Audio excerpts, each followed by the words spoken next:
আজি মোৰ ল'ৰা লয় প্ৰথমবাৰৰ বাবে স্কুল যাব। ৰাতিপুৱাতে টিফিন বান্ধিছোঁ। এয়া ঘৰতে বনোৱা এটা কাজু বৰফি আৰু বিটৰুটৰ পৰা বনোৱা পিঠা দুটা।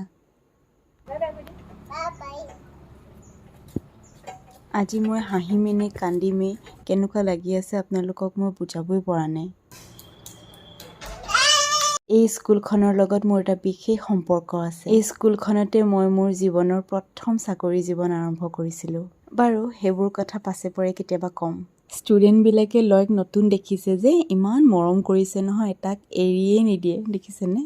এই দুজনে আকৌ খেলিছে ষ্ট'ন পেপাৰ চিজাৰ। মই গুৰু দক্ষিণা হিচাপে এনেকৈ তামোল পাণ এটা আগবঢ়াই আনিছিলোঁ। এয়া দি মেলিয়ে মই লয়ক ইয়াত থৈ পেলাই গুচি যাম।